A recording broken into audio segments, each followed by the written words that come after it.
I've been fascinated by the idea of luck for a long time. And not just because I play the national lottery and have done for years without any success whatsoever, but it does fascinate me. And it's been a theme in the history of ideas, history of philosophy for forever. Well, certainly back to the pre-Socratics, the philosophers writing and thinking before Socrates. And very early on, I guess, there was a bifurcation of traditions really around the notion of luck, and a bifurcation which exists today. One that says there's no luck in the world, and one that says there's lots of luck in the world. So the first view, there's no luck in the world, everything can be traced back to cause and effect, everything is ultimately determined or caused in some way, is what you would describe as the materialist view. There's a material cause, we can just trace it back. And I suppose there are people in the world who think that that is simply the case. It's a sort of scientific view and often goes together with the sort of atheistic view of the universe. There's nothing that can't, in principle, be explained. And even when things appear lucky and we can't explain them, it's only because we haven't quite worked out enough of the prior causes yet. Give us enough time and we'll get there. For now, we don't have all of the concatenations that led to this lucky event. But in principle, they're there. We just don't have the data to produce and therefore prove that theory. So there's that one view of the world, which is materialist, empirical, scientific, causation-oriented. Then there's the other view of things, which says, oh no, there is this mysterious thing called luck, and it kind of literally comes out of the blue, from the sky in some way. We don't know where it's coming from, and things just happen. And that is sometimes, not always, associated with a slightly more theistic, God-based view of the world that says, well, even if it is completely random or aleatory, to use the more fancier phrase, still there is God or a God or gods behind it that are somehow orchestrating things invisibly, mysteriously, enigmatically. These are causes which, with all of our scientific instruments, we still won't be able to access. Nevertheless, somewhere behind that sequence of events, there is a little genie, turning the dial somewhere, which results in luck. So there's that view. And then beyond that, an extension of that, I suppose, there is this notion of the completely aleatory. Things just come from nowhere. And it's interesting, just on that second point, there's a whole tradition in existentialist thinking that says, good. The fact that the world is completely random, completely contingent, means that it's just up to us to decide our own fate. This is a prominent theme in the work of Jean-Paul Sartre, the French philosopher. So in any case, we have this bifurcation. There's no such thing as luck. Everything can be worked out. There is this thing called luck. It's either a kind of mysterious God somewhere manipulating things, we just can't have access to it, or it is pure random luck. And occasionally Robert will win the lottery and it will just happen and, good on him. He can finally have his Lamborghini or whatever, okay? However, what's been interesting me more recently are some of the intermediary cases between these two extremes. And it's led me to give I suppose, maybe for my own purposes, a little bit of a tip on how to increase your luck. By the way, this is not a guide for people who play poker or roulette or anything like that. So we should have a disclaimer on this. But there are these kind of two intermediary cases or crossover cases. The first one actually also does come from the kind of classical tradition, from a book written in Latin called De Rerum Natura, by Lucretius, Roman poet, which means on the nature of things. And what he invents this notion, which I love, where he calls it the clinamen.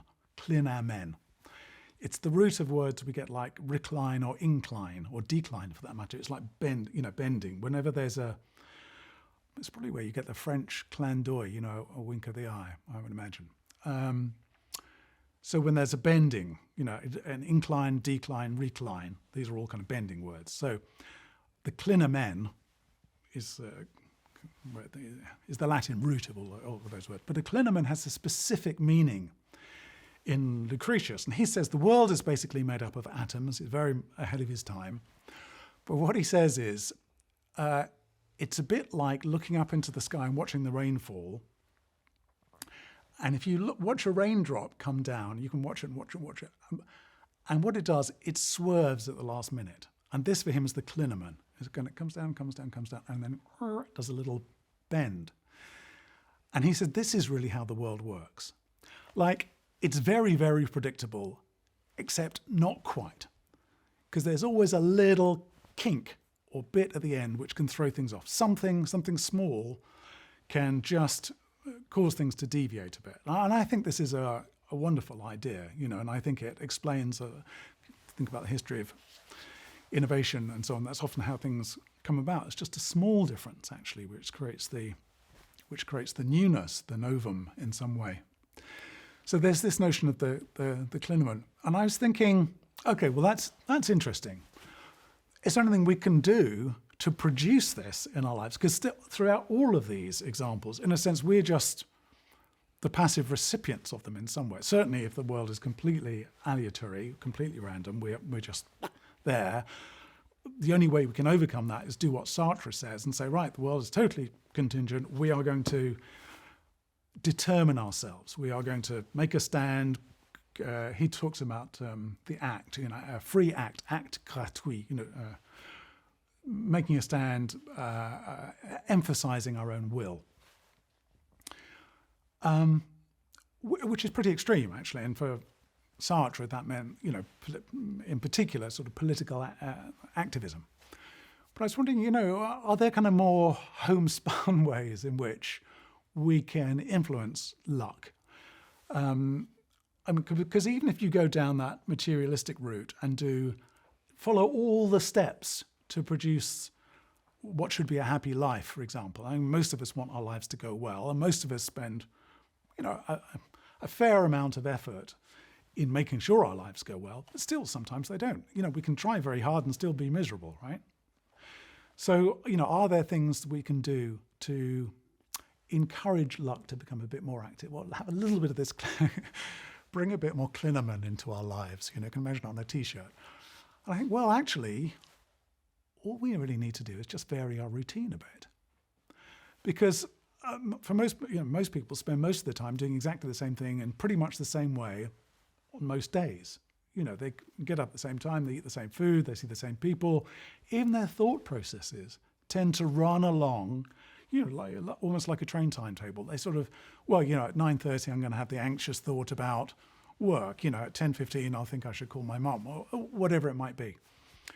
But if we can begin to, there's a brilliant, I think it's Baudelaire who says, if you want to change your life, change your habits, which I love because he's just breaking life down to a series of habits. That's what it is.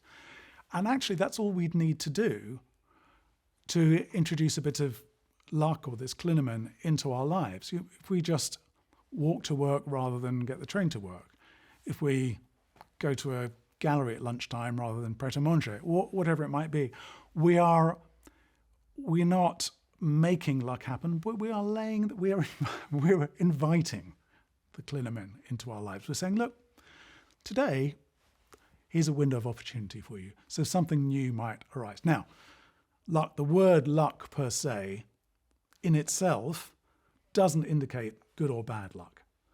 It has a slight bias when we talk about luck, a slight bias towards good rather than bad. So, caveat emptor on this one.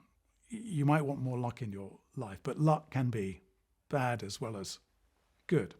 Nevertheless, luck is associated with what's unprecedented, what's not foreseen, what hasn't been anticipated, what hasn't been wired in advance. Therefore, this is my exhortation to us, I guess, just to deviate a little from the norm and to welcome more luck into our lives.